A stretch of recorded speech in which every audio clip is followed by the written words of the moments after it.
The next topic that we're going to cover in our course is motor speech disorders. I'd like to start off by just having a quick overview of the motor system in general. So the motor system is a complex system that involves a number of pathways and structures, and these make movement of both voluntary and involuntary muscles possible. The motor speech system is a subunit of the motor system, and an understanding of the motor system will give you guys a better understanding of the motor speech system as well as motor speech disorders. So since the motor speech system is so complex, an 8-level division of control can help us grasp the complex system. So these levels are the conceptual level, the planning level, the motor programming level, the motor control circuits, the direct motor pathway, the indirect motor pathway, the final common pathway, and the sensory system.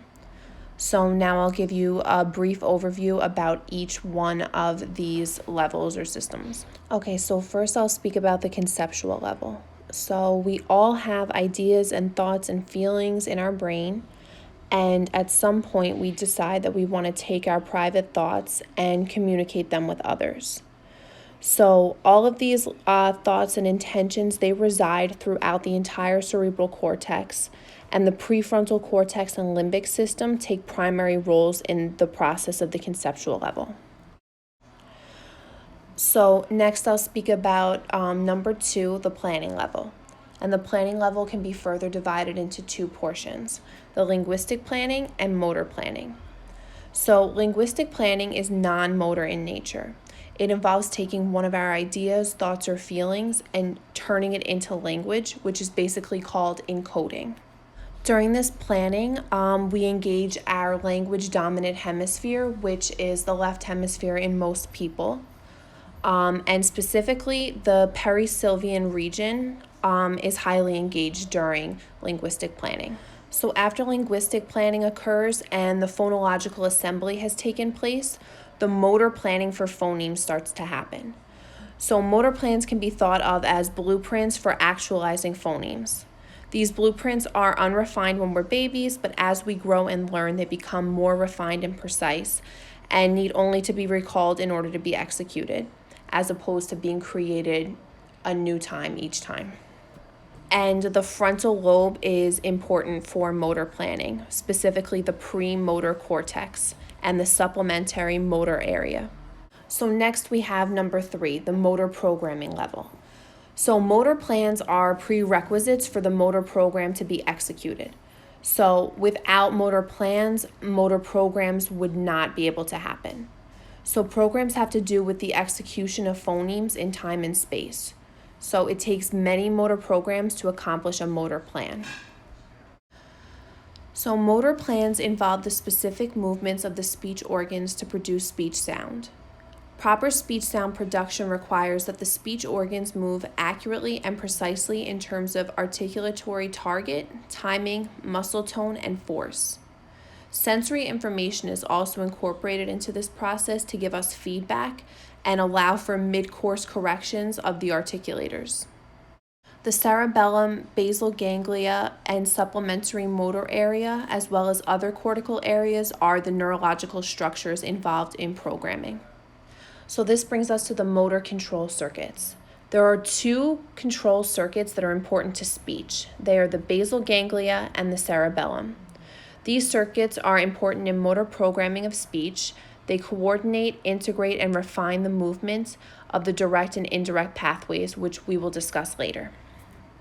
So I want you to think of the basal ganglia and the cerebellum circuits as fine tuners. So they will make your speech run smoother and more efficiently. So now this brings us to the next level, the direct motor pathway. So this is also known as the pyramidal system. And this system is made up of 2 motor pathways, the lateral cortico-bulbar tract and the lateral cortical-spinal tract, and 1 medial motor pathway, which is the anterior cortico-spinal tract. So for now, we're just going to focus on the cortico-bulbar tract, which controls the muscles of the neck and face, including those important for speech and swallowing. The pyramidal system is a voluntary motor system and it controls gross motor movements. So, in other words, it controls the movements that we consciously make. So, now I'm going to stick out my tongue and you stick out your tongue, but its control is an unrefined way. The refinement comes from the level that we spoke about previously, the basal ganglia and cerebral control circuits. So for now, I'm just going to say that there is a speech issue associated with damage to the pyramidal system, and that is dysarthria, specifically spastic dysarthria and flaccid dysarthria. And I'll go into that a little bit more in detail later on, but I just wanted to put this on your radar. The portion of the pyramidal system that courses from the cerebral cortex to the brainstem is called the upper tract or the upper motor neurons. And the part that leaves the brainstem as a cranial nerve is called the lower tract or lower motor neurons. So upper motor neurons are housed entirely within the central nervous system, and they control the lower motor neurons. The lower motor neurons are housed within the peripheral nervous system. Upper motor neurons also include both the direct and indirect motor pathways. So these are also known as the pyramidal and extrapyramidal systems, respectively. For now, we're going to discuss the upper motor neurons, and later on we'll go over the lower motor neurons when we speak about the final common pathway. And it's important to distinguish between the upper motor neurons and lower motor neurons because UMN damage differs from lower motor neuron damage. Damage to the UMNs will result in spastic muscles due to overactive muscle tone. So this is known as hypertonia, and reflex is hyperreflexia, whereas damage to the lower motor neurons results in the exact opposite. So flaccid muscles due to lack of muscle tone. So hypotonia, and reflexes are hyporeflexive. Clonus is a jerky resistance when putting a limb into extension, and that's present with upper motor neuron damage, but not lower motor neuron damage. So clonus occurs with larger movements. On the other hand, you have fasciculations, which happen with smaller movements. So fasciculations are small, spontaneous twitching. These are sometimes seen on individuals' tongues. So with upper motor neuron damage, there are no fasciculations, but it is evidenced in lower motor neuron damage. Another difference between upper and lower motor neuron damage is it can be seen with the Babinski sign. So that is elicited when you scratch the bottom of an individual's foot. A normal negative Babinski sign occurs when the toes curl and withdraw from the scratching. An abnormal or positive Babinski sign occurs when the big toe moves back and the toes spread out. Positive Babinski sign occurs in upper motor neuron damage. In lower motor neuron damage, there is no Babinski sign at all. So the toes do nothing when the bottom of the foot is scratched. And the last difference I want to speak about is atrophy. So atrophy is defined as muscle shrinking and wasting, and atrophy is seen in lower motor neuron damage, but not in upper motor neuron damage. Okay, so the next motor system pathway that we are going to speak about is the indirect motor system. So the indirect motor system is also known as the extrapyramidal system. The pyramidal system, which we just spoke about, controls voluntary motor movements. However, on the other hand, the extrapyramidal system controls involuntary movements. So these are involved in posture, muscle tone, and reflexes, as well as the coordination or modulation of movement.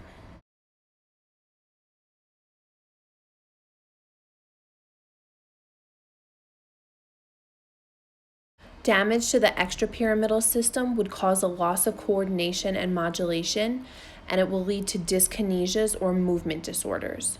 So some common dyskinesias are tremors, which are rhythmic shaking, chorea, which is quick movements of the hands and feet, athetosis, which is slow, writhing movements of extremities, dystonia, which is distorted posture, and clonus, which we spoke about earlier, which is the large muscle contractions.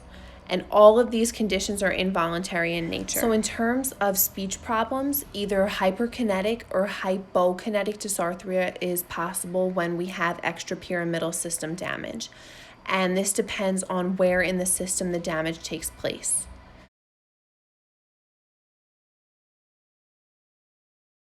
Both hyperkinetic dysarthria and hypokinetic dysarthria result from issues in the extrapyramidal system.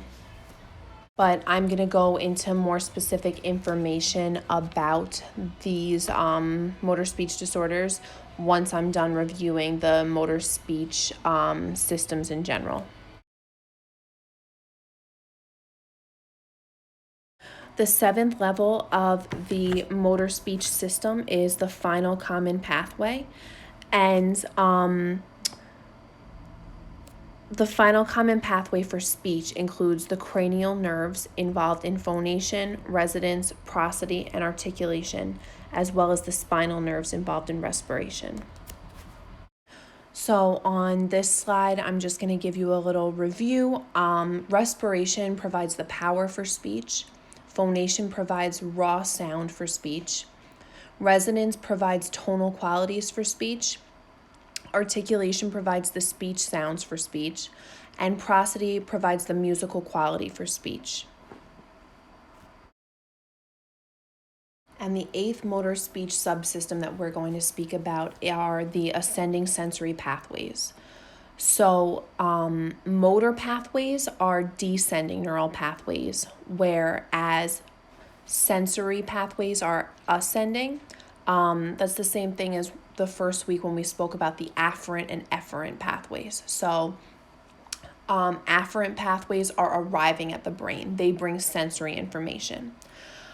The sensory functions of the sensory pathways include fine touch, which is found in the hands and the mouth, vibratory sense, and proprioception, which is your self-awareness.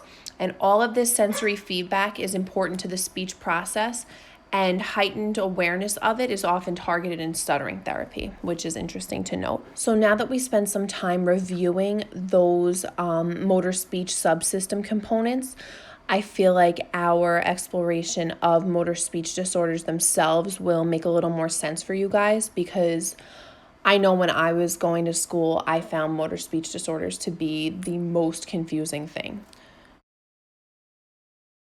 Neurogenic speech disorders, first we'll define the word neurogenic. That means it arises from the nervous system. So as we mentioned earlier, damage to the nervous system causes disruption to any level of the motor system that regulates the speech mechanism, and this can lead to disturbances in speech production. And as we just reviewed, the location of the damage to the neuromuscular system results in different types of neurogenic speech disorders. So the motor speech disorders that we are going to discuss now are apraxia of speech and the dysarthrias. Motor speech disorders result from damage to the neuromuscular system. In adults, motor speech disorders are acquired, meaning they result from damage or trauma to the neuromuscular system, whether it's a stroke, traumatic brain injury, or Parkinson's disease. So you acquire these at some point in your life. However, in children, they can be both acquired or developmental. So developmental apraxia of speech or developmental dysarthria is associated with a condition that's present before or shortly after birth that affects neuromuscular system function. So an example of this would be cerebral palsy. So now I'm going to provide you guys with a few definitions of apraxia. So apraxia of speech, or AOS, is also known as verbal apraxia. It is a disorder in which the patient has trouble speaking because of a cerebral lesion that prevents his executing voluntarily and on command the complex motor activities involved in speaking, despite the fact that muscle strength is undiminished. AOS reflects an impaired capacity to plan or program sensory motor commands necessary for directing movements that result in phonetically and prosodically normal speech. It can occur in the absence of physiologic disturbances associated with the dysarthrias and in the absence of disturbance of any components of language. The primary feature of apraxia of speech is articulatory errors.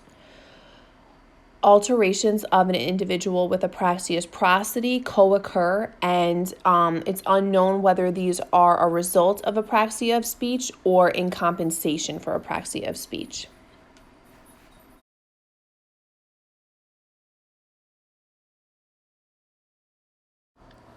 So, the dysarthrias are a collective name for a group of related speech disorders that are due to disturbances in muscular control of the speech mechanism, resulting from impairment of the basic motor processes involved in the execution of speech. Dysarthrias are speech disorders that have a neurogenic origin, and the speech is slurred and or uncoordinated due to central nervous system or peripheral nervous system problems that affect one or more of the following: respiration, phonation, resonance, and articulation.